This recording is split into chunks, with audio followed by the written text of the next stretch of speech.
Assalamualaikum warahmatullahi wabarakatuh. Alhamdulillah, para temanku, para sahabatku yang dirahmati oleh Allah.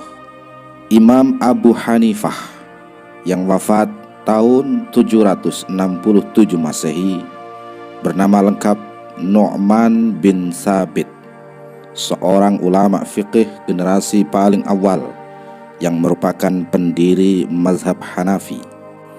Dan beliau ini merupakan seorang tabi'in, sebab pernah bertemu dengan sahabat Nabi Muhammad SAW, Anas bin Malik, dan beberapa peserta perang Badar.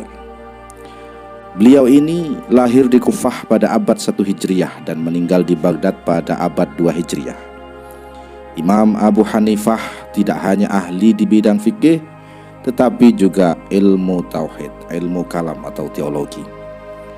Salah satu gurunya beliau ini, para sahabatku, ialah Syekh Hamad bin Abu Sulaiman, seorang ulama fikih kenamaan asal Kufah. Kepadanya Abu Hanifah nyantri selama 18 tahun. Saat itu pertama kali nyantri, usianya Abu Hanifah masih sangat muda sekali, yaitu 22 tahun. Ketika salah satu kerabat Syekh Hamad di Basrah itu wafat, beliau kemudian merasa cukup mewakilkannya kepada Abu Hanifah, jadi pengajar, mufti, dan pengarah dialog.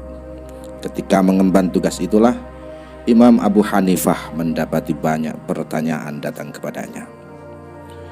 Syekh Nawawi menceritakan satu di antara kisah di dalam kitabnya yang bernama Fathul Majid. Ulama asal Banten yang juga masyhur di Haroman itu menceritakannya sebagai penguat dalil bagaimana membantah hujah anti ketuhanan atau kaum ateis. Dan istimewanya, bantahan tersebut dilakukan oleh Abu Hanifah yang ketika itu masih remaja belia. Padahal ia baru benar-benar menggantikan gurunya kelak ketika berusia 40 tahun. Syekh Nawawi Al-Bantani pernah bercerita terkait kisah seorang pemeluk ateis, Dahriyah atau anti Tuhan, tidak percaya Tuhan, di zaman Syekh Hamad, gurunya Imam Abu Hanifah. Ia, orang ateis itu, telah berhasil membungkam ulama melalui satu pertanyaan perihal keberadaan Allah Subhanahu wa Ta'ala yang tidak memiliki tempat. Tetapi ia, orang ateis itu, belum puas. Ia kembali menantang. Wah, sombong sekali dia, untuk memastikan bahwa para ulama sekitar benar-benar bertekuk lutut, tidak mampu menjawab sekelumit pertanyaannya. Masih tersisakah seseorang di antara ulama kalian?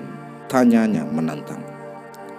Para menteri itu menjawab, iya ada wahai raja. Dia itu seorang raja. Dia bernama Hamad. Lah, kalau begitu datangkanlah kalian padanya. Mintalah dia untuk menghadapku. Sang menteri pun mendatangi Syekh Hamad.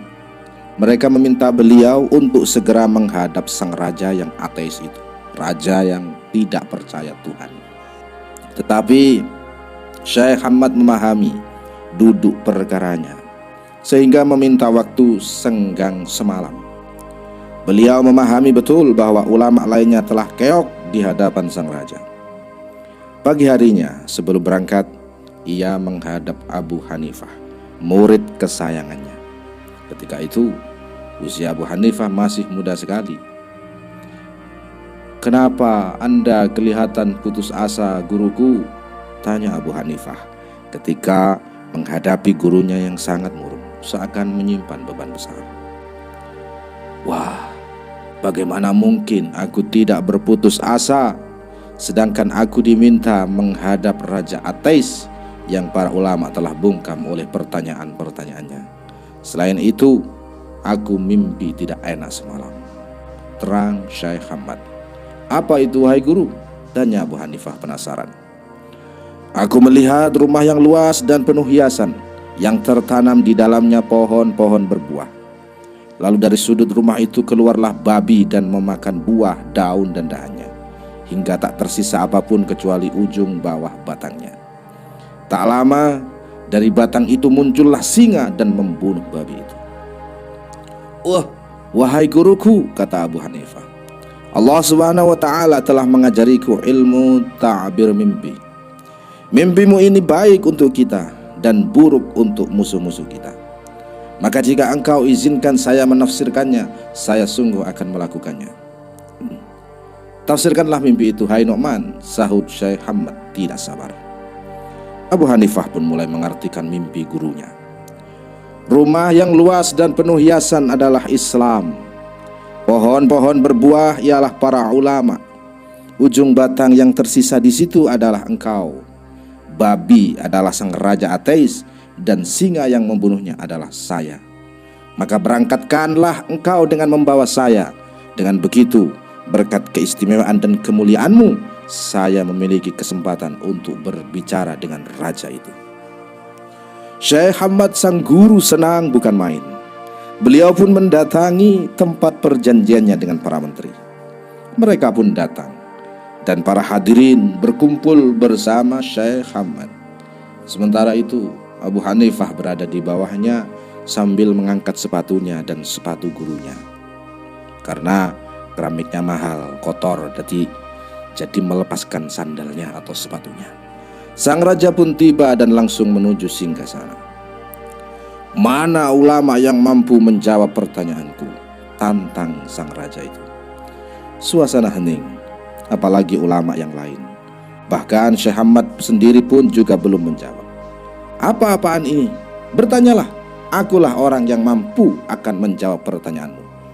Abu Hanifah langsung maju memancing sang raja itu mengeluarkan pertanyaan yang sudah membungkam para ulama tersebut. Beliau yakin akan bisa menjawab meskipun dirinya masih teramat muda. Siapa engkau, hai anak muda? Kau bermaksud berbicara denganku? Bagaimana dengan para sesepuh yang berpangkat dan berbaju mewah itu? Bagaimana dengan para pembesar yang telah keok di depanku? Bagaimana mungkin engkau yang masih kecil dan hina ini mampu melakukannya?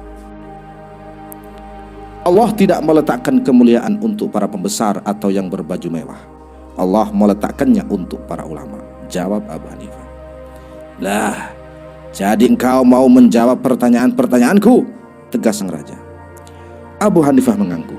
Sedikit pun ia tak merasa gentar harus berdebat dengan raja yang ateis anti Tuhan itu.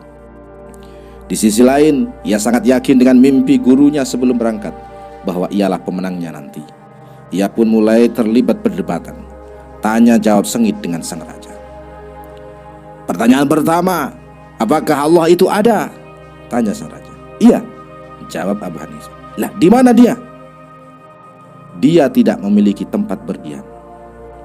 Lah terus, bagaimana mungkin sesuatu yang ada tidak memiliki tempat? Tanya sang raja lagi. Buktinya ada di badanmu sendiri, wahai sang raja, jawab Imam Abu Hanifah. Apa itu? Lah, apakah badanmu memiliki ruh? Iya, saya percaya ruh. Lah terus, kata Abu Hanifah, di mana ruhmu? Apakah di kepala? Apakah di perut? Atau bahkan di kakimu? Di mana tempat ruhmu? Sang raja pun kebingungan. Ia tak bisa menjawab untuk kali pertama. Ia harus bungkam di hadapan anak muda. Tetapi Abu Hanifah belum puas dengan dalilnya. Beliau kemudian meminta segelas susu.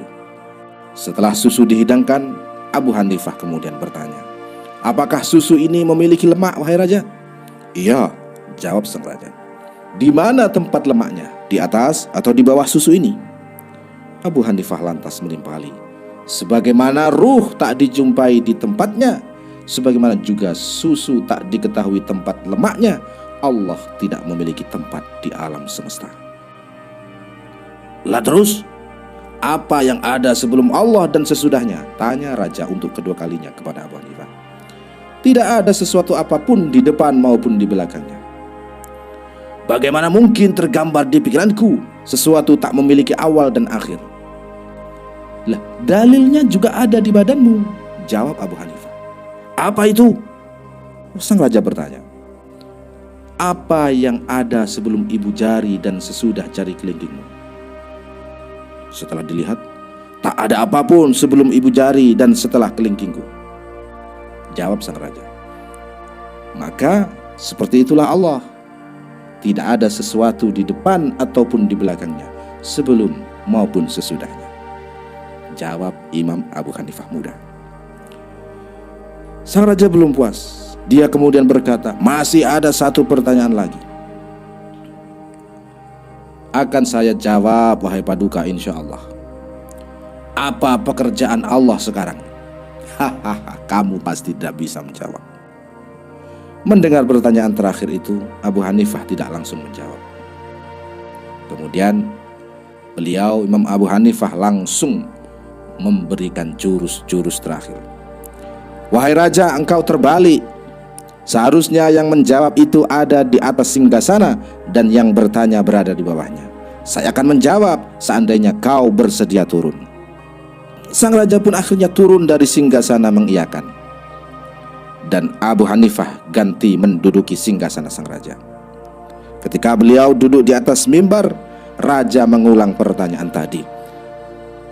Ayo, apa pekerjaan Allah sekarang? Katanya. Pekerjaan Allah sekarang ialah menjatuhkan kebatilan sepertimu dari atas ke bawah, dan dia menaikkan orang yang benar, yang hak sepertiku dari bawah ke atas. Sang raja diam tak berkutik. 3 pertanyaan yang diajukannya tak lagi membungkam lawan, justru ia takluk di hadapan anak muda di bawah singgasananya sendiri. Dengan demikian mimpi Syekh Hamad benar.